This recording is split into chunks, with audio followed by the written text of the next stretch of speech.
Hadirin yang kami hormati, berikut ini kita memasuki Simposium Industrial ke-6 yang akan dibawakan oleh PT Ebet Indonesia. Kami persilahkan perwakilan dari PT Ebet Indonesia.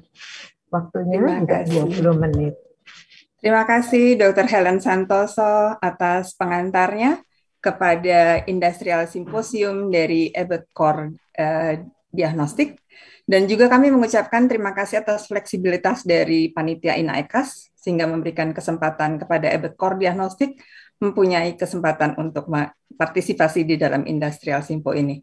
Topik kali ini adalah AKA and Hematology in Overcoming Challenges yang akan dibawakan oleh Dr.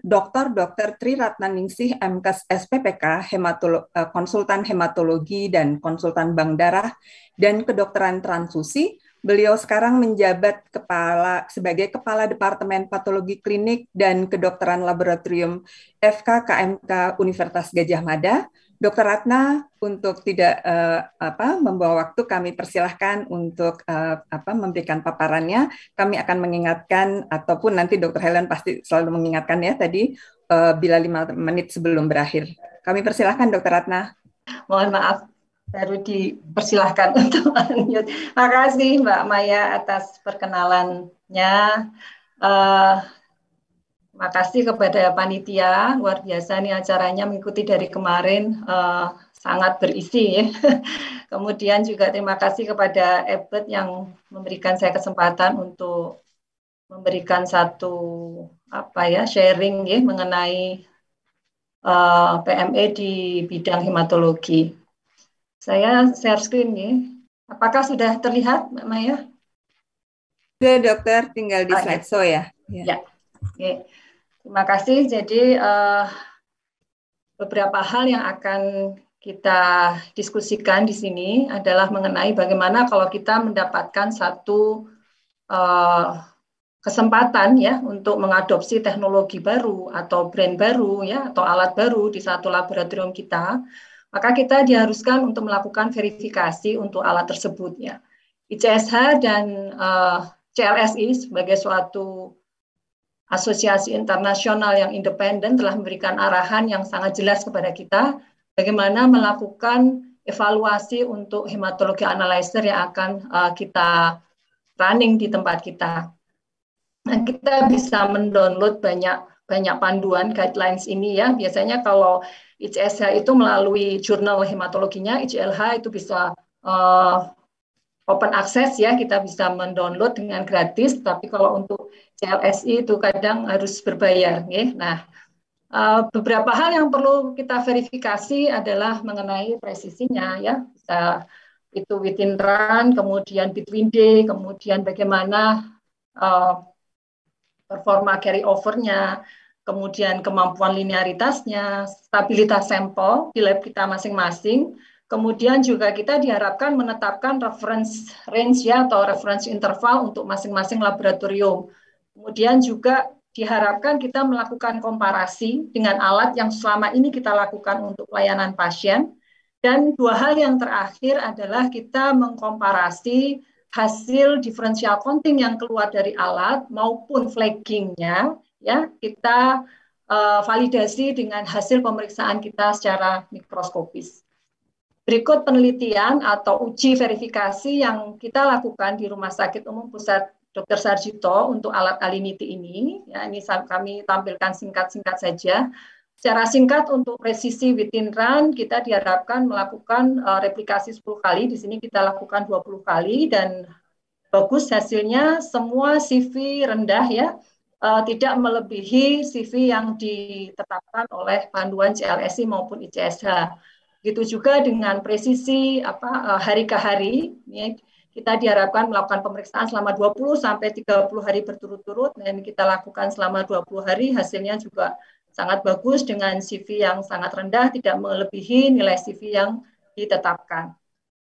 Bagaimana untuk background-nya? Ini kita lihat sama sekali tidak ada noise di sini, jadi nol ya dari apa yang diharapkan itu kurang dari nilai ini dan kita dapatkan clear sama sekali untuk background-nya.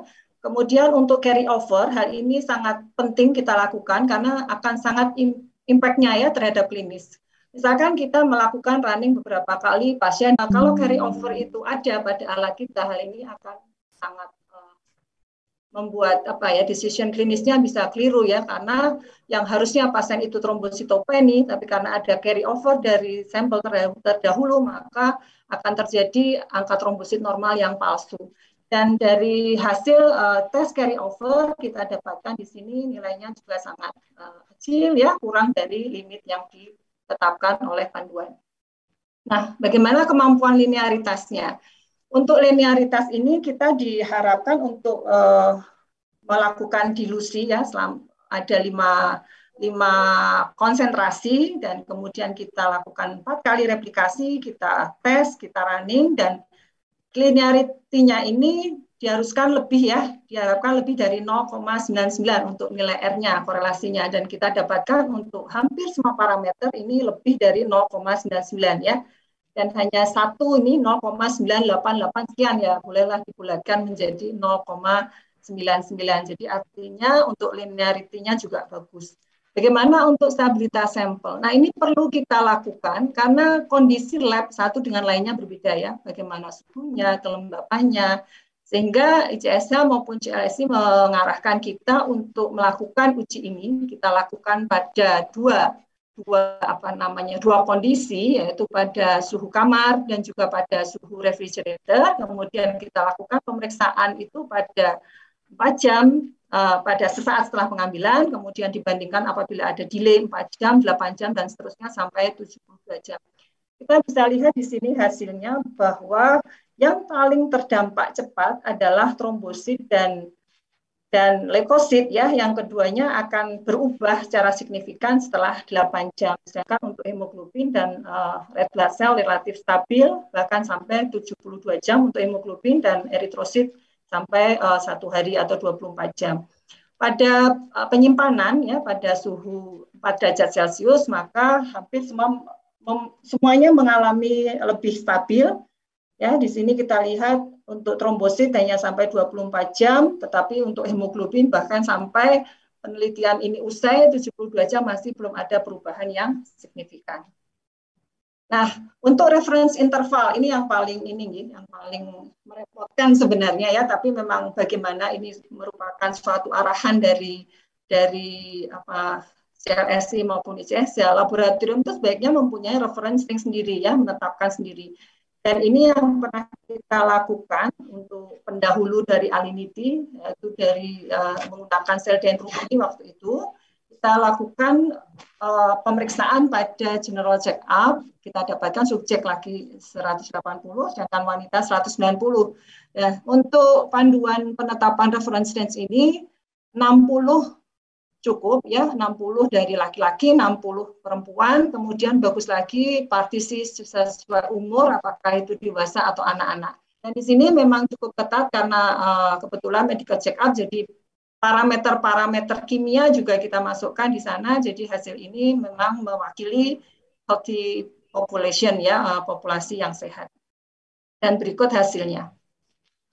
Bagaimana uji comparability? Jadi kita mengcompare Alinity dengan alat yang selama ini kita gunakan. Dalam hal ini kita laporkan adalah kita menggunakan Sysmex, dan hasil korelasinya sangat bagus sekali, sangat kuat ya, di atas 0,8 dan sebagian besar di atas 0,9 ya.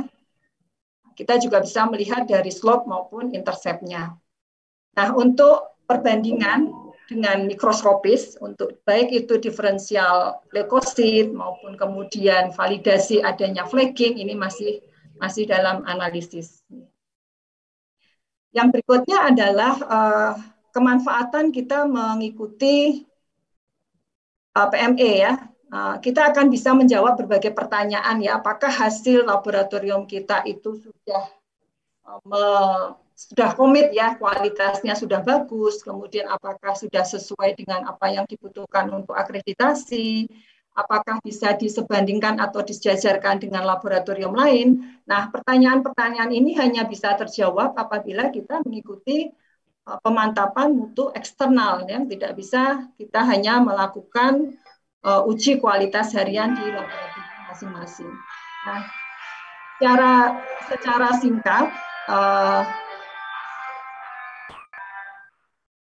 singkat, berikut adalah manfaat dari kita melakukan PME ya. Jadi kita bisa melihat performa lab kita ini dibandingkan dengan lab lain, kemudian seberapa dekat kita ya menguji suatu parameter itu dari nilai targetnya, kemudian akan juga terwujud harmonisasi antar laboratorium, dan yang tidak kalah pentingnya kita bisa melakukan koreksi ya, perbaikan kita sendiri ya, apakah ada systematic error, random error, dan melakukan perbaikan. Nah, itu semua tentunya sangat bermanfaat untuk laboratorium. Nah, dan yang terakhir, bagaimana kita memilih PME itu dan bagaimana setelah kita mendapatkan laporannya, kita melakukan troubleshooting atas berbagai hal yang kita dapatkan. Nah, yang ada sekarang ya, tantangan di bidang hematologi itu cukup banyak ya untuk PME ini. Dari banyak alat yang beredar di dunia ini ya, itu parameter itu teknologinya berbeda-beda gitu pemeriksaannya. Bahkan dalam satu alat ada parameter yang diperiksanya secara langsung ya, directly measures, atau itu hasil dari perhitungan ya. Kemudian juga kita lihat di sini dari satu textbook ya, dari satu textbook ini kita lihat empat perusahaan dunia ini, ada dari Beckman, Sysmex, Abbott, Siemens, itu juga mereka mempunyai teknologi yang berbeda untuk masing-masing pemeriksaan parameter tersebut. Kemudian juga kadang ada parameter yang belum terstandarisasi reference range-nya, itu juga dengan sifat ya, karakter dari masing-masing bahan kontrol itu juga berbeda di pasaran. Nah, itu semua menjadi tantangan ya untuk kita semua. Nah, ini satu pemantapan mutu eksternal secara internasional yang kami angkat di sini dari ECAS ya, bagaimana kalau kita mengikuti suatu PME ini, kita memilih ya, paling tidak idealnya kita punya 10 laboratorium yang juga menggunakan instrumen yang sama ya. Karena secara statistik bisa dianalisis ya itu. Jadi kita secara internasional nih memilih ECAS karena di sana banyak sekali yang mengikuti, artinya kita akan mendapatkan juga teman yang mempunyai alat yang seperti kita gunakan. Kemudian saat pelaksanaan ya, saat testing kita tadi sudah disampaikan juga oleh banyak pembicara, kita melakukan pemilihan yang benar untuk material QC-nya, kita memasukkan kode yang benar ya, kemudian metodenya apa ya, kemudian juga reagennya. Di sini ada berbagai pilihan, kita harus sesuaikan, harus teliti betul pada saat pemilihan kode itu dan juga unitnya ya. Dan yang tidak kalah pentingnya adalah kita harus selalu menuruti panduan ya, rekomendasi bagaimana cara pemeriksaannya ya, mode apa yang digunakan untuk sampel tersebut. Jadi jangan sampai keliru. Untuk tahap berikutnya, setelah kita kemudian memberikan hasil kita kepada vendor pelaku PME itu, kita akan mendapatkan hasil ya. Nah, bagaimana kita menganalisis hasil tersebut. Nah, di situ ada tiga komparator yang mesti kita cermati. Yang pertama adalah peer comparator, di mana kita akan dibandingkan ya dengan lab lain yang mempunyai persis instrumennya sama, reagennya sama, teknologinya sama. Dan ini merupakan komparator terbaik untuk suatu PME. Jadi merupakan skenario yang ideal. Kemudian yang kedua, berbeda instrumen, ya, berbeda reagen, tetapi teknologinya sama. Ini merupakan lini kedua, ya, bagus tapi tidak paling bagus begitu. Dan yang terakhir, kita dibandingkan dengan semua instrumen yang ada di dunia ini yang mengikuti PME tersebut. Jadi semua instrumen, semua reagen, semua teknologi. Nah, ini merupakan pilihan terakhir untuk melakukan komparasi pada suatu PME. Jadi kita akan mendapatkan laporan seperti ini ya. Bila teman kita lebih dari 10, maka kita bisa diuji analisis statistiknya dan kita akan mendapatkan laporan sebagai komparatornya adalah peer comparator.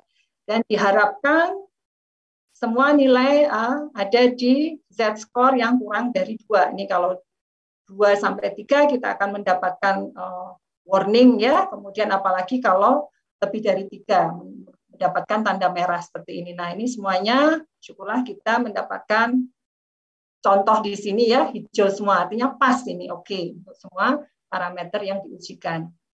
Nah, kita juga akan mendapatkan laporan berupa grafik seperti ini dan yang menunjukkan kepada kita bagaimana posisi kita di antara peer group, di antara metode yang sama, dan di antara keseluruhan peserta.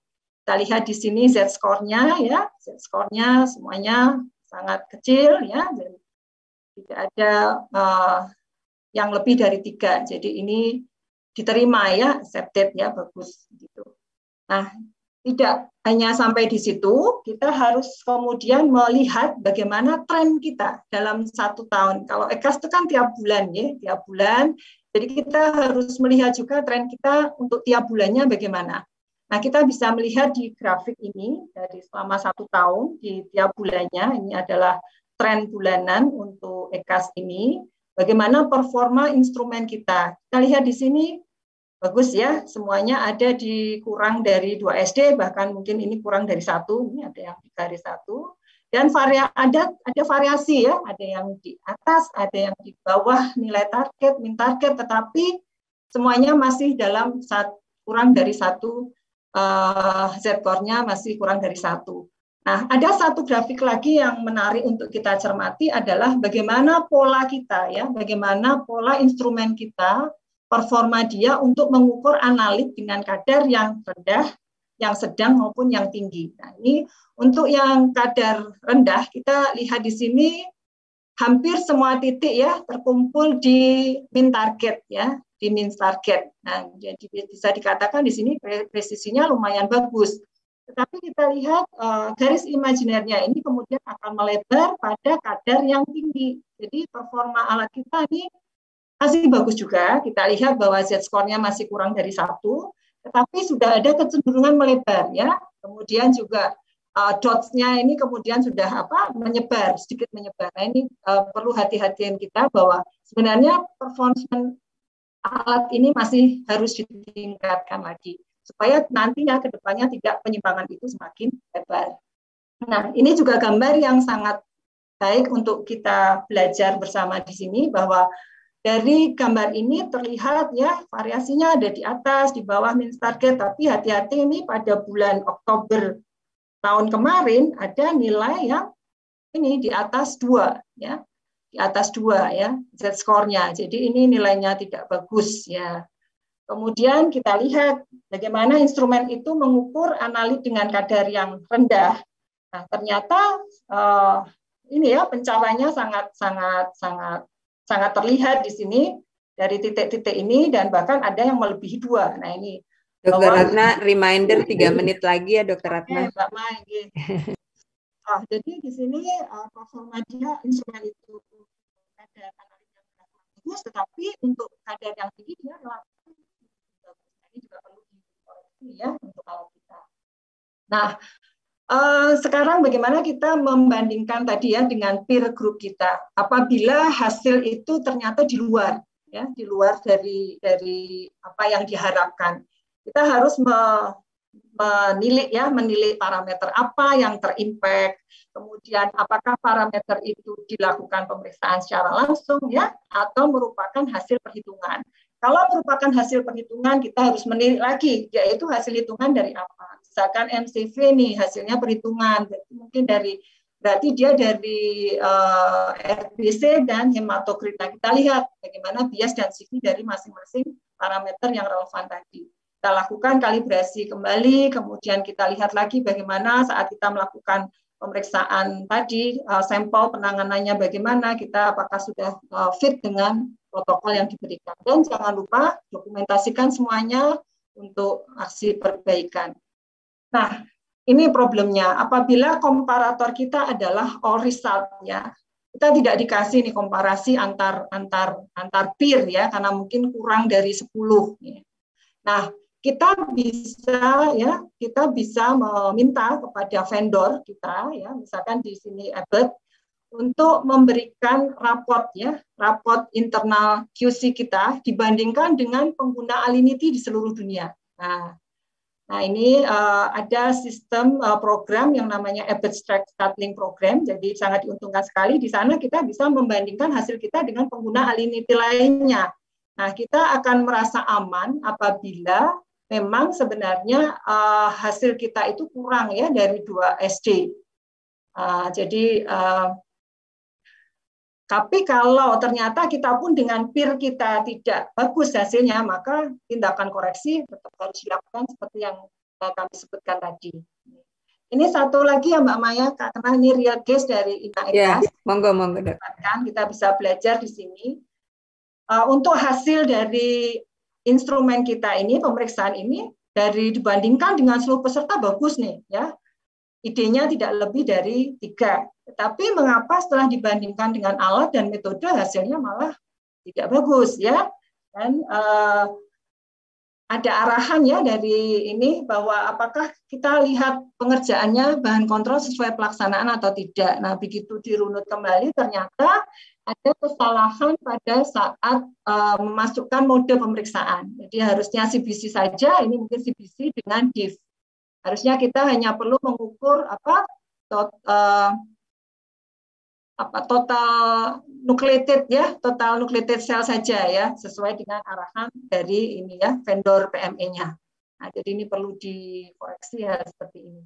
Terakhir Mbak Maya, sebagai kesimpulan bahwa proses verifikasi apabila kita mendapatkan alat baru atau teknologi baru ini harus mengikuti panduan dari CLSI maupun ICSH dengan minimum ya, modifikasi minimum seminimal mungkin ya, kita sesuaikan dengan kemampuan di tempat kita masing-masing. Dan PME ini sangat diperlukan oleh laboratorium untuk memastikan akurasi hasil kita dalam jangka yang panjang gitu. Dan setiap hasil itu harus kita follow up dengan tindakan yang sesuai untuk menjamin hasil tadi ya, hasil akurasi jangka panjang yang bisa dipertanggungjawabkan. Dan kita juga tidak perlu khawatir apabila kita mendapatkan merek baru atau teknologi baru ditawari. Nah, kita secara ilmiah akan melakukan verifikasi terlebih dahulu, dan kalau itu accepted, kita bisa mengikuti program evaluasi eksternal. Pun apabila ternyata peer kita masih sangat sedikit, kita bisa melihat dari sistem tadi ya, track tadi, bagaimana posisi kita dengan para pengguna alat jenis itu di seluruh dunia. Dan sedikit terakhir ini experience selama menggunakan Alinity ini pada proses verifikasi acceptable, kemudian juga cukup simpel untuk pengoperasiannya, dan juga flagging itu sangat membantu kita untuk meminimalkan konfirmasi preparat. Terima kasih kepada tim peneliti verifikasi Alinity di Rumah Sakit Umum Dr. Sarjito. Ini ada beberapa dokter, Fenty, kemudian Leda, Ria, dan Dia juga Mahes untuk banyak diskusinya selama ini. Matur nuwun Mbak Maya. Sama-sama, terima kasih Dr. Ratna. Dengan telah berakhirnya waktu, kami mengucapkan terima kasih kepada Dr. Ratna untuk pemateriannya, dan kepada Ketua PP PDS Patvin Prof. Aryati, serta Ketua INAEKAS Dr. Agus Kosasih, serta kepada seluruh Profesor, Dokter, Bapak, Ibu peserta Aqualam Indonesia yang bergabung pada Industrial Simpo dari EBET ini. Waktu kami kembalikan kepada Dr. Helen. Salam sehat. Terima kasih Ibu Maya, terima kasih PT EBET Indonesia. Hadirin yang kami hormati, Profesor Dr. Sejawat dan Ibu Bapak sekalian, kita sudah selesai dengan simposium sesi keempat.